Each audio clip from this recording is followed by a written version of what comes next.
As a major component of the tech industry's flagship of the risk-seeking equities and newly added to the S&P 500, Palantir has always been on many people's radar. It's an interesting, intriguing, and exciting stock to take part in. With its share price edging ever closer to $40, that is another significant milestone probably reached for a stock that was trading just below $10 a little more than a year ago. Break-even and profit came first, and then the AI craze. Palantir is now officially part of the major league, attracting ever more mainstream interest and has entered into price discovery, where even the sky may not be the limit. The market wanted a comeback, and what they got was a triumph. With the financial landscape moving thick and fast on so many levels, it wouldn't be surprising at all if they will make new highs in the month to come. It's often said that volatility is a very sharp, double-edged sword, and if that were the case, then sometimes it definitely works for us.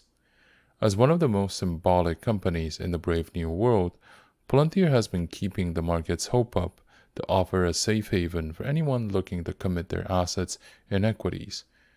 AI may not be the mankind's salvation from itself just yet, but Palantir shareholders certainly hope that their wallets can be blessed by its hype.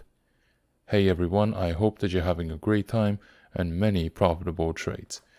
In this video, we're going to talk about Palantir and see if it can make you a lot of money.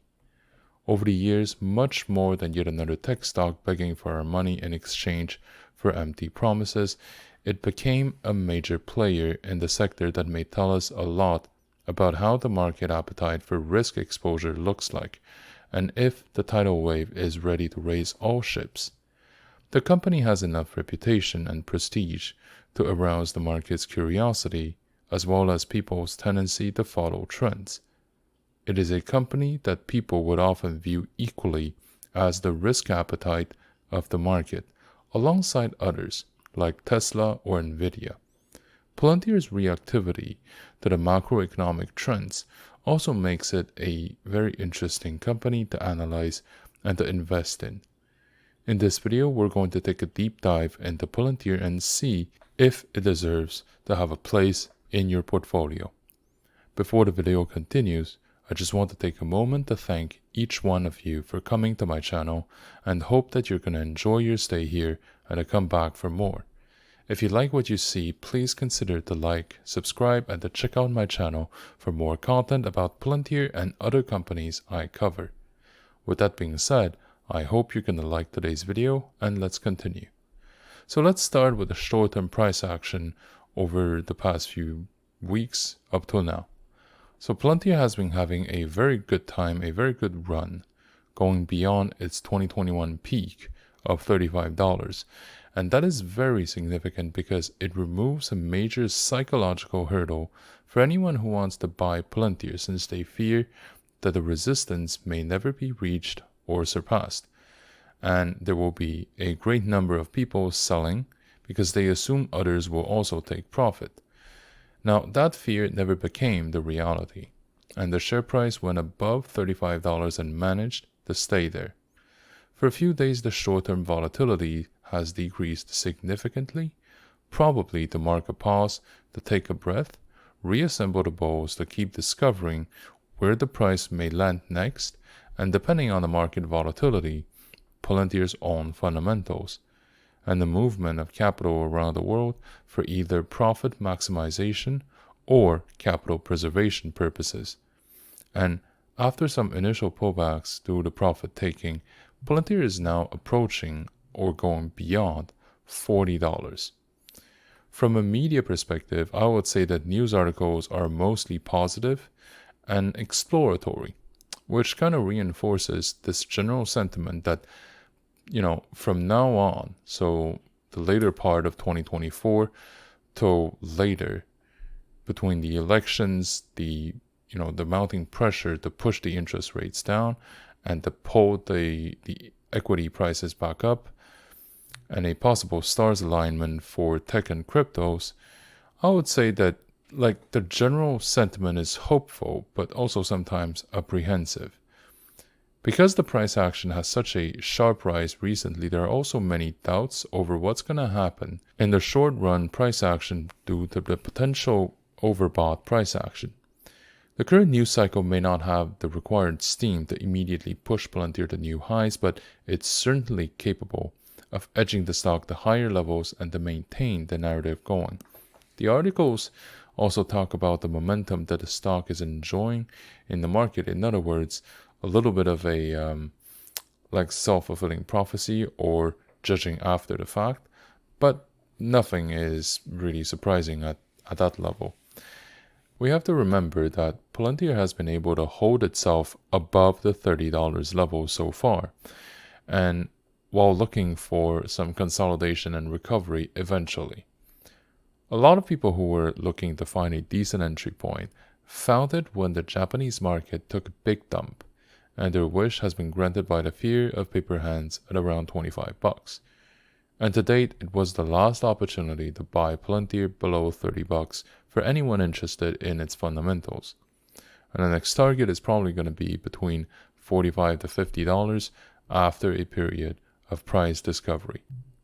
Now, because of the composition of the shareholder base being more retail than institutional, Palantir has always been a bit edgier, a bit more volatile than the other major players in the field.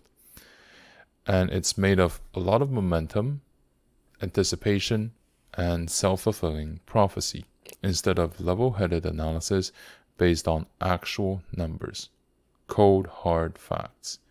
A rational analysis of its financial results may not be enough to boost the current valuation, or at the very least, not to the extent people came to Palantir for in the first place. So we can see that people will be very interested by Palantir's scope and Palantir's sustained relationships with public sector. So now overall, the region with many support levels has been between $25 to $35, above which we would enter into price discovery phase, providing a lot of stability to its price movement if anyone tries to push the price down. In other words, it's going to be very difficult to do this, and I wouldn't recommend anyone to short sell Palantir. So these levels have served as very critical markers for investors before, and they indicate potential areas of price reversals or continuation that have now been passed through. And the fact that they have been tested and successfully defended means that it kind of highlights the company's potentials as well as resilience. So the short-term trend certainly appears to be bullish, which is consistent with the long-term trend, with any pullback probably going to be recovered. The previous decrease in both interest and volume from investors have not changed the overall direction of the price trend. While the overall trend remains bullish, the short-term weakening momentum didn't transform itself into larger market sell-off. In fact, that sell-off never truly happened on any sustained manner. In terms of volume, I would say that we're talking about between 50 to 65 million shares a day, and it's been pretty stable over a period of time. So I would say that this is healthy and the volume is good enough for us not to worry too much about it. And I do expect that things may start to pick up by the end of the year. The current consensus is that the market wants to keep going, but they also are looking for more troops to reassemble, for the rest of the potential shareholders to jump in before to actually making the move. Because a lot of people believe that the world economy is in a very funny position after many years of shutdown and also weird growth in some of these tech sectors, right? So we have been having inflation for years without having additional liquidity from central banks. But I do believe that things are going to start accelerate very quickly after the US elections. So we should get ready for this scenario. From a longer-term perspective, Palantir has a pretty interesting price action pattern compared to the all-time highs a few years ago. It is on the verge of, discovering new ceilings. So this may bring the stock. Well, this has already brought the stock to a new phase of growth. And right now, we don't know where the next resistance is going to be. So right now, we are still discovering where the potentials could push Palantir to. Palantir is a tech company created back in 2003 and went public in late 2020 at the peak of the last market boom. It operates in the data analytics subsector of the tech space and has been one of the leading companies in that area. It is known for its position taking, the relationships with public sector actors, and its engagement of key members such as Peter Thiel and Alex Karp. Another aspect that sets itself apart from many of its rivals is its proximity with the intelligence community, as the company relied on seed funding from the agencies back in the earlier days. No one ever shouts from the rooftop that they want to do evil, but Palantir certainly doesn't shy away from more delicate situations by working with public sector agencies in legal, healthcare, border control, defense, and law enforcement. Simply put, it is a company that doesn't mind being portrayed as evil and almost wears it as a medal of honor. In fact, shortly after it went public, Palantir decided to move its headquarters from the Silicon Valley to Denver, Colorado. This move was more than a pursuit of lower overhead or a change of scenery, but a statement about the public image it wants to portray. The market has always shown a lot of interest in how the company and the stock are doing. The fact that it went public when the bullish sentiment was sky high in the tech sector could have been a contributing factor, as the world was preparing for a fundamental change about how societies would function in a place where more interconnectivity happens while remaining remote from anybody in the physical world, a technological and societal utopia that was deeply flawed and never truly came to be.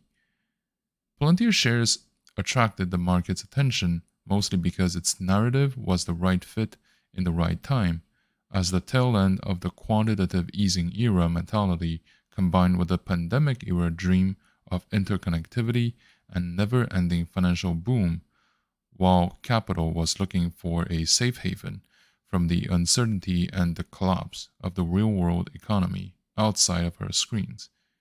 In a way, Palantir symbolized the answer we wanted to slap on all our problems, and for some time it was made true by the supply and demand of modern finance. We are interested in Palantir's promise of reaching ever higher price levels, a promise that seemed set in stone when large quantities of money were pouring in a company with deep pockets backing it up, as the world was preparing to enter in a new era of endless growth and prosperity. This bullish and very optimistic narrative about Palantir has been backed up by the numbers. Financial information has been known to move the market as stakeholders want to have their assumptions validated by something concrete. Gross margins, cash flows, and revenue growth are some of the most sought-after data points that people want to know about Palantir when they do their analysis. The growth margin measures how profitable Palantir truly is at the core. Beyond the quality of its marketing campaigns, the hype around its projects, or its brand power, gross margin tells us whether there is enough demand for what the company is selling, and if each additional dollar covers the additional expense that the same dollar generates alongside. To that end, Palantir is a very successful company with a decent profit margin, even when the shares were trading below $10 during the last sell-off period. This was the first sign that Palantir is more than just an empty promise begging for your money.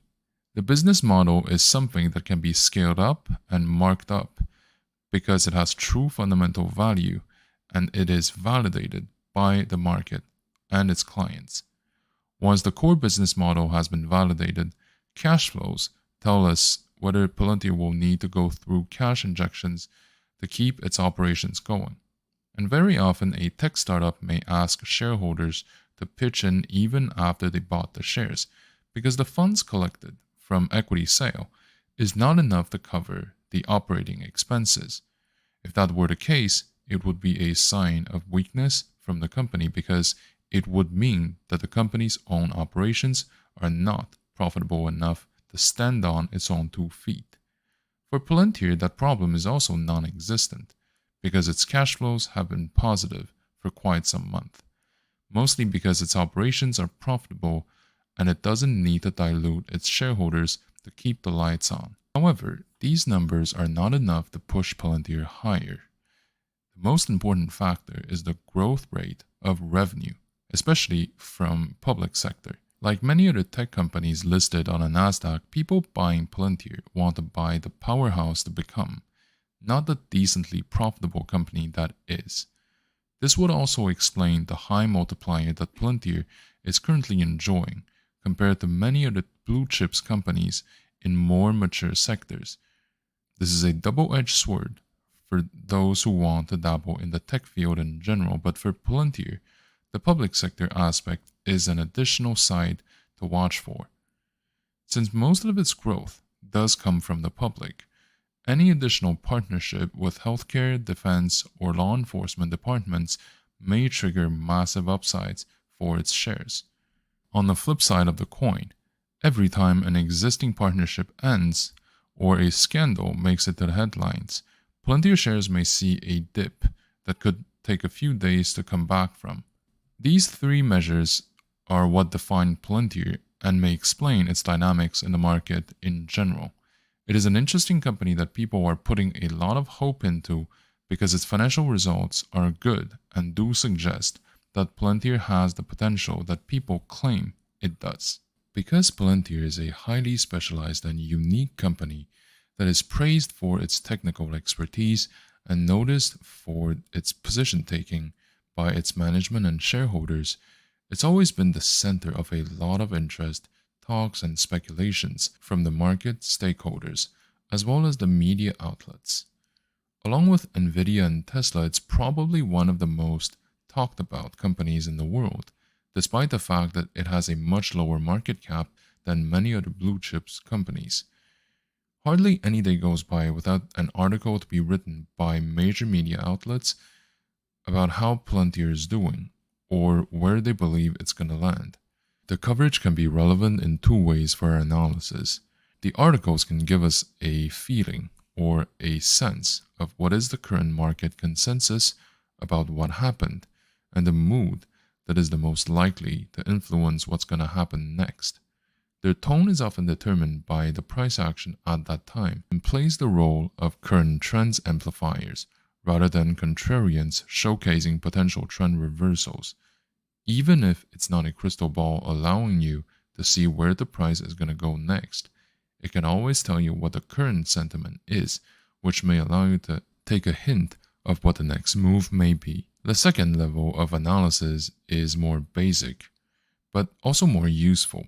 It is not about the content but the quantity of the coverage. Depending on the number of articles written about Palantir as well as who writes about it, we can have a rough estimate of how popular the company, the narrative, and the sector are in people's mind. Alongside the potential upsides, entire economies may benefit from this as part of trickle-down liquidity from risk-seeking capital. Ultimately, papers want to sell clicks, just like investors want to get alpha. If there are shining bubbles in the market, news outlets are usually very fast to pick them up, validating the overall direction of any subsequent bull runs. The number of articles currently indicates that the market is interested in what happens with Palantir, and the anticipation is a further increase in price when the interest rates begin to decrease and fall. We just have to be careful about the limit of analyzing news articles, as they tend to describe the direction the wind is currently blowing, but far less effective when it comes to predicting where things are going to go next. Now, obviously, since you're looking up about Palantir, chances are there are unique aspects piquing your interest. Trading or investing in Palantir does come with its own upsides, including its unique profile, its potential growth rates, and the existing stability. Palantir is a company operating in the data analytics subsector, which is a very promising place, lots of favorable talking points and potential vectors for future growth going forward. The world is getting more digital and analytical on a daily basis, as more and more business decisions will need data-driven information in order to make that call, as well as to optimize daily operations and locate the trends of the future. Palantir has been trading for a few years, but its existence dates back more than a decade ago, and its expertise does bring it head and shoulders above many of its rivals. It has deep relationships with deep-pocketed public sector departments in defense, law enforcement, and healthcare that we talked about, all of which require Palantir's digital solutions for their planning and decision-making. Unlike many of the Silicon Valley unicorns, Palantir also doesn't pretend that it doesn't do any evil or that it lives in a perfect world. The HQ move to Denver, along with the Davos speeches of its CEO Alex Karp, do suggest that Palantir is willing to take on the challenges of the future and that it's not afraid to say so out loud.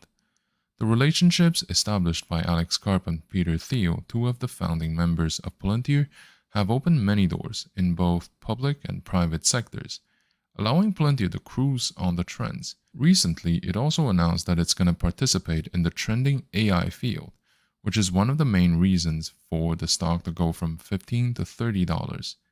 In addition to all this, Palantir does have a layer of stability that many of its rivals don't have, and that can be seen in its cash flows. Palantir's cash flows have been in the positive for some time already, which is a rare advantage above many of its competitors because it means that a company can sustain itself in terms of the needs and doesn't have to beg investors for more cash injections in exchange of dilutions. With that being said, investing in Palantir also comes with a few unique downsides due to its company profile and the characters of the sector itself. Being a company that analyzes data for a living, Palantir will be more exposed to potential legal problems compared to other industries. Since the topic of data privacy, ownership, and proper usage have been under heavy scrutiny from the past scandals with social media, how Palantir acquires, processes, and safekeeps those data while serving its clients can be open to legal battles, which may cost the company its image, reputation, its bottom line, as well as future opportunities to get more contracts from government agencies, the same agencies that may require these data that were maybe used under inappropriate circumstances. It's a bit ironic, but that's probably the way it's gonna go. My theory is that since this is a touchy, delicate area of this economy, and no one wants to rock the boat, meaning no one wants to take on the blame if anything bad actually happens, in that case it's possible that Palantir may take on the loss without having the capacity to shift any of the blame to other stakeholders, because if they do that, they're going to rat on other people, and maybe they don't have the opportunity or the luxury of doing this. The other thing to consider is the potential decay of the narrative's value. AI and data analytics are very popular topics now. They're trending in the market, that's for sure. But what would happen if they stop being so popular once a newer sector has been created out of thin air or come back from disgrace? If we look at what happened with electric vehicles, we may see a similar drop in interest for data and AI, along with a potential drop in their market cap value for companies like Palantir. So, what these additional risk factors mean for anyone really looking into buying Palantir is that it is a blue chip sized tech stock with the volatility, or arguably with the volatility of a startup, mostly held by retails. Trading comes at a significant potential price volatility cost, and investing does require a fairly high tolerance of uncertainty. So right now, the global markets are facing a complex interplay of factors that have the potential to significantly influence the equities worldwide. In this speculative analysis, I believe that the consequences of the global inflation, surging commodity prices, and decline quantitative easing, as well as the rise of inflation rates or interest rates, plus the geopolitical instabilities, are going to play a significant part The increasing inflation rate has been putting pressures across the globe, threatening the purchasing power, raising the input costs, and impacting corporate profitability. Companies operating internationally may face challenges in managing rising production costs and also to sustain profit margins. Those dynamics could trigger market volatility as investors adjust their risk return expectations. The upward trajectory of commodity prices, including energy, metals, agricultural products, have been having far reaching implications for various sectors of the global equities market. The companies heavily dependent on these commodities may experience squeezed profit margins, potentially affecting stock valuations and investor sentiment. The reduction or the end of QE's quantitative easing measures by the central banks worldwide may have resulted in reduced market liquidity. So, this in turn could lead to higher borrowing costs for companies seeking capital, which may also discourage investment activities or will. The elevated market volatility plus the reduced investors' appetite may also continue to occur. Now, the central banks around the world are tackling this delicate situation of balancing the inflation rates with the economic stability and, if possible, growth. Central banks opted for aggressive interest rate hikes to combat inflation. Borrowing costs for companies have been rising, which has also slowed down business activities and also fueling the market's volatility in terms of the equity prices. Now, ongoing geopolitical tensions, including trade disputes, political uncertainties, and social unrests, will inject an additional element of volatility into the global markets. Investors may adopt a cautious approach, shifting towards safer assets, impacting the equities. Additionally, the escalating conflicts may disrupt supply chains, negatively impacting the performance of international companies. Given the interconnectedness of global markets, the aforementioned factors have reverberating effects on the US equities market. Companies with significant exposure to international market may face a lot of headwinds resulting from the economic slowdowns, disrupting the supply chains and the currency fluctuations. But nevertheless, the US market is known for its resilience, and the diverse sectors may attract investors seeking safe havens. So, really, the current landscape is characterized by global inflation, surging commodity prices, reduced quantitative easing, rising central bank inflation rates, geopolitical instabilities, and also ongoing lack of certainty regarding growth. While the US market may exhibit relative strength due to the safe haven status, it's going to remain interconnected with the global economic landscape. For long-term investors, these conditions may offer opportunities to identify undervalued companies with strong fundamentals and international diversification. With that being said, short-term trades should be approached with caution because of the increased volatility and uncertainty. And also, we should be careful when assessing individual companies, sectors, or regions. Having said all this, my recommendation for Palantir remains consistent with what I've always suggested before. It's a good stock for the long run, but at the moment, there are a lot of signs suggesting that it's overbought. Basically, in the long run, definitely have a certain chunk of your portfolio if you like tech stocks for Palantir. In the short run, I wouldn't be surprised if there are significant pullbacks coming somewhere down the pipeline. And with that being said, I do believe that right now a very slow trickling in might be a good way to start. Because remember, it's not because we think that pullbacks are long overdue that they will necessarily occur or materialize. maybe we're going to see a pullback by the time Palantir reaches $60, right? So I would personally recommend a maximum allocation of around 8 to 10% of the portfolio in the stock and to gradually purchase over the next 18 months.